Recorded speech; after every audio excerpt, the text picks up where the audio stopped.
இயேசுவுக்கே புகழ், மரியே வாழ்க. ஜெபமாலை தொடங்கிய வரலாறு காணொளியின் 8ஆம் பாகம். இன்றைய காணொளியில் தூய அதிதூதர் மிக்கேல் சம்மனசானவரின் ஜெபம் தொடங்கிய வரலாற்றை காண்போம். இந்த ஜெபம் திருத்தந்தை 13ஆம் லியோவால் அக்டோபர் மாதம் 1ஆம் தேதி 1884ஆம் வருடம் இயற்றப்பட்டதாக வரலாறு சொல்கிறது. அவர் இந்த ஜெபத்தை எழுத என்ன காரணம் என்பதை இப்பொழுது காண்போம்.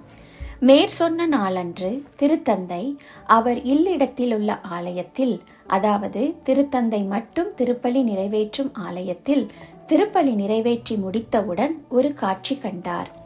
அந்த காட்சியின் பயங்கரத்தால் அவர் முகம் மிகவும் வெளிரியும் பயத்துடனும் காணப்பட்டதாக அவரை அந்நிலையில் கண்டவர்கள் கூறியுள்ளனர். 10 நிமிடங்கள் தன்னை மறந்த நிலையில் பலிபீடத்தின் முன் நின்றதாக கூறப்பட்டுள்ளது. இந்த நிகழ்ச்சிக்கு பின் திருத்தந்தை வேகமாக தன் அலுவலகத்திற்கு சென்று தூய அதிதூதர் மிக்கேல் ஜெபத்தை எழுதினார். அன்று அவர் எழுதிய அந்த ஜெபம் இன்று நாம் சொல்லும் ஜெபத்தை விட 10 மடங்கு நீளமானதாகும். திருத்தந்தை இந்த ஜெபத்தை மற்ற லியோனைன் ஜெபங்களோடு சேர்ந்து உலகமெங்கும் வார தின திருப்பலி முடிந்தவுடன் சொல்லப்பட வேண்டும் என்று நியமித்தார். லியோனைன் ஜெபங்கள் என்னவென்றால் 3 அருள் நிறைந்த மரியே ஜெபம், கிருபை தயாபத்து ஜெபம், திருப்பாடல் மற்றும் அதற்கு மறுமொழியாக மக்களின் பதில்கள், பாவிகள் மனந்திருந்த வேண்டியும் திருச்சபையின் சுதந்திரத்திற்கும் மற்றும் மேன்மைக்காகவும் ஜெபம், அதாவது அந்த காலகட்டத்தில் ரோமையின் அரசால் திருத்தந்தைக்கு சுதந்திரமாக செயல்பட முடியாமல் தொந்தரவு அளிக்கப்பட்டு வந்தது, மற்றும் தூய அதிதூதர் மிக்கேல் ஜெபம் ஆகியவை லியோனைன் ஜெபங்கள் ஆகும்.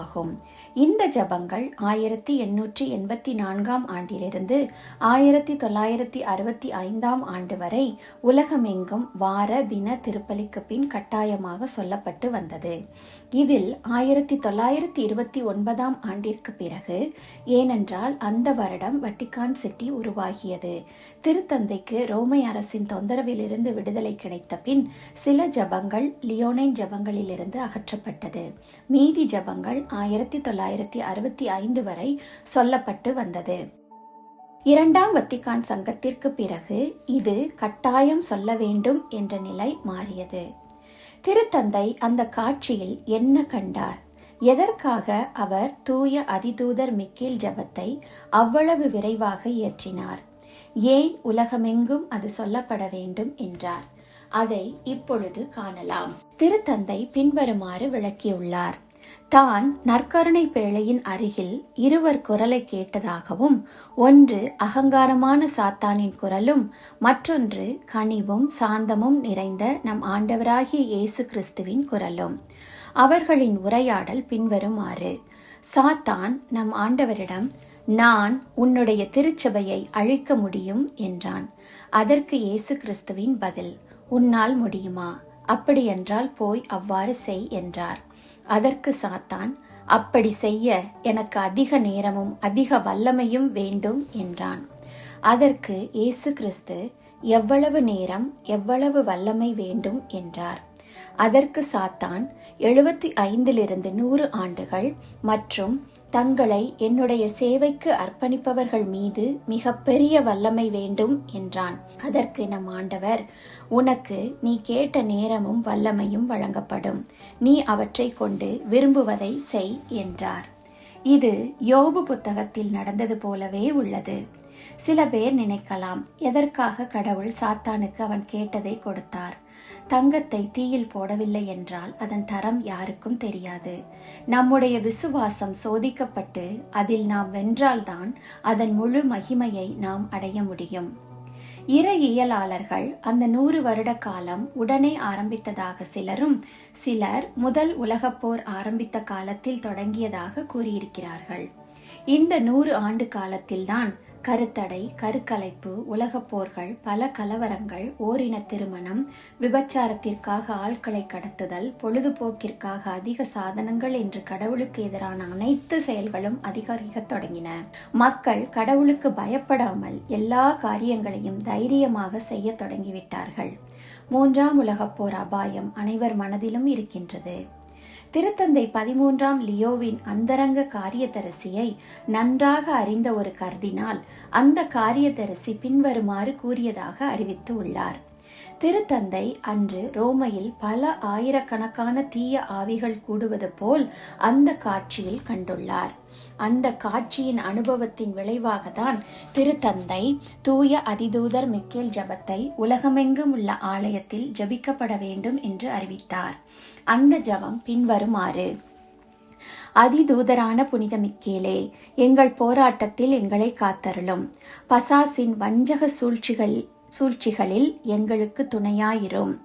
தாழ்மையான எங்கள் மன்றாட்டை கேட்டு இறைவன் பசாசை கண்டிப்பாராக. நீரும் விண்ணக படையின் தலைவரே, மக்களை கெடுக்க உலகில் சுற்றி திரியும் பேயையும் மற்ற கெட்ட அரூபிகளையும் இறை வலிமையால் நரகத்தில் தள்ளுவீராக. ஆமேன். இந்த சின்ன ஜபம் பொதுமக்களுக்காகவும் இதன் நீளமான ஜபம் எக்ஸாசிசம் செய்யும் குருக்களுக்காகவும் திருத்தந்தை எழுதியுள்ளார். ஏன் தூய அதிதூதர் மிக்கேலுக்கு ஜபத்தை எழுதினார்? ஏன் மற்ற அதிதூதர்களை நோக்கி எழுதவில்லை? நாம் அனைவரும் அறிவோம், தூய அதிதூதர் மிக்கேல் சமணசானவர்தான் சாத்தானுக்கு எதிராக நமக்காக வல்லமையாக பரிந்துரை செய்பவர் என்று. திருவெளிப்பாடு புத்தகத்தில் 12ஆம் அதிகாரம் திருவசனங்கள் 7 முதல் 9 பின்வருமாறு சொல்லப்பட்டிருக்கிறது: பின்னர் விண்ணகத்தில் போர் மூண்டது. மிக்கேலும் அவருடைய தூதர்களும் அரக்க பாம்போடு போர் தொடுத்தார்கள். அரக்க பாம்பும் அதன் தூதர்களும் அவர்களை எதிர்த்து போரிட்டார்கள். அரக்க பாம்பு தோல்வியுற்றது. விண்ணகத்தில் அதற்கும் அதன் தூதர்களுக்கும் இடம் இல்லாது போயிற்று. அப்பெரிய அரக்க பாம்பு வெளியே தள்ளப்பட்டது. அலகை என்றும் சாத்தான் என்றும் அழைக்கப்பெற்ற அதுவே தொடக்கத்தில் தோன்றிய பாம்பு. உலகு முழுவதையும் ஏமாற்றிய அது மண்ணுலகுக்கு தள்ளப்பட்டது. அதன் தூதர்களும் அதனுடன் வெளியே தள்ளப்பட்டார்கள். ஆகவேதான் திருத்தந்தை திருச்சபையை அழிக்க சாத்தான் நம் ஆண்டவரிடம் அனுமதி கேட்டதால் திருச்சபையின் சோதனையின் போது அதை பாதுகாக்க, அதன் உறுப்பினர்களாகிய நம்மை பாதுகாக்க தூய அதிதூதர் மிக்கேல் சமணசானவரின் உதவியை நாட வேண்டி அந்த ஜபத்தை எழுதினார்.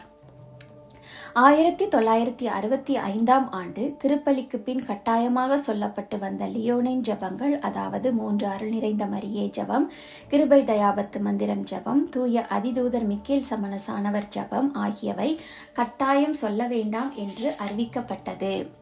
அதனால் நிறைய பங்குகளில் இவை சொல்லும் வழக்கம் நிறுத்தப்பட்டது. ஆனால் அவை தடை செய்யப்படவில்லை.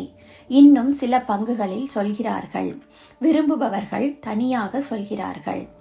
அதன்பின் 30 வருடம் கழித்து, அதாவது 1994ஆம் ஆண்டு ஏப்ரல் மாதம் 24ஆம் தேதி திருத்தந்தை 2ஆம் ஜான் பால் தூய அதிதூதர் மிக்கேல் சமணசானவரிடம் இந்த ஜபத்தை ஜெபிக்குமாறு அனைவரையும் வலியுறுத்தினார். அவர் பின்வருமாறு கூறினார்: இந்த ஜபம் வார திருப்பலியின் பின் சொல்லும் வழக்கம் இல்லை என்றாலும் நான் அனைவரையும் இந்த ஜபத்தை மறந்துவிட வேண்டாம் என்றும், இருளின் ஆட்சியினின்றும் தீய ஆவிகளினின்றும் நாம் காப்பாற்றப்பட இந்த ஜபத்தை அனைவரும் தினமும் சொல்லுங்கள் என்று அறிவித்தார்.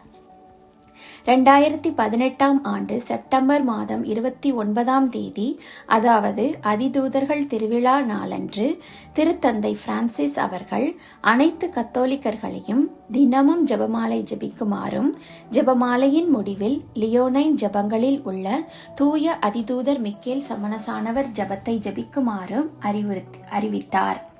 முக்கியமாக திருச்சபை முழுவதையும் அன்னையின் பாதுகாப்பின் கீழ் அர்ப்பணித்து ஜெபமாலையையும் மற்றும் தூய அதிதூதர் மிக்கேல் ஜெபத்தையும் சொல்லுமாறு அறிவுறுத்தியுள்ளார். நம் கிறிஸ்தவ பாரம்பரியத்தின்படி தூய அதிதூதர் மிக்கேல் 4 அலுவல்களை செய்கிறார். 1.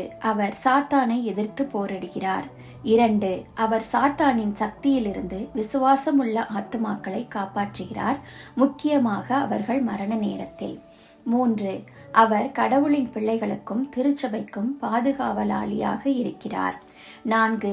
அவர் மரிக்கிறவர்களை சந்தித்து அவர்களின் ஆத்துமாவை கடவுளின் தீர்வைக்கு அழைத்துச் செல்கிறார். இன்று சாத்தானின் தாக்குதல் நம் குடும்பங்களில், சமுதாயத்தில், கலாச்சாரத்தில் மிக அதிகமாக இருக்கிறது. அதிதூதரின் பாதுகாவல் நமக்கு மிக அவசியமாக தேவைப்படுகிறது. அவருடைய உதவியை பெற நாம் கண்டிப்பாக தினமும் பல முறை இந்த ஜெபத்தை சொல்வோம். எப்பொழுதெல்லாம் எதிரியானவனின் தாக்குதல்களை உணர்கிறீர்களோ அப்பொழுதெல்லாம் இந்த ஜெபத்தை விசுவாசத்தோடு, நம்பிக்கையோடு அடிக்கடி ஜெபிக்கவும். நம் பிள்ளைகளுக்கும் இந்த பழக்கத்தை பழக்கிவிடவும். கட்டாயமாக ஜெபமாலையின் முடிவில் சொல்லுங்கள். நீங்கள் திருப்பலிக்கு செல்லும் போதெல்லாம் திருப்பலி முடிந்தவுடன் தனியாகவோ அல்லது குழுவாகவோ லியோனைன் ஜெபங்கள், அதாவது 3 அருள் நிறைந்த மரியே ஜெபம், கிருபை தயாபத்து மந்திரம் ஜெபம் மற்றும் தூய அதிதூதர் மிக்கேல் ஜெபத்தை கண்டிப்பாக சொல்லுங்கள். இந்த காலகட்டத்தில் இந்த ஜெபங்கள் மிகவும் முக்கியமாக தேவை. அடுத்த காணொளியில் திருச்சிலுவை அடையாளத்தில் முக்கியத்துவத்தையும் அதை நாம் எவ்வாறு சரியாக இட வேண்டும் என்பதையும் காணலாம். அதுவரை அன்னையின் ஆசிர்வாதத்தோடு காத்திருப்போம். தினமும் குடும்பமாக ஜெபமாலை சொல்வோம். ஆமென்.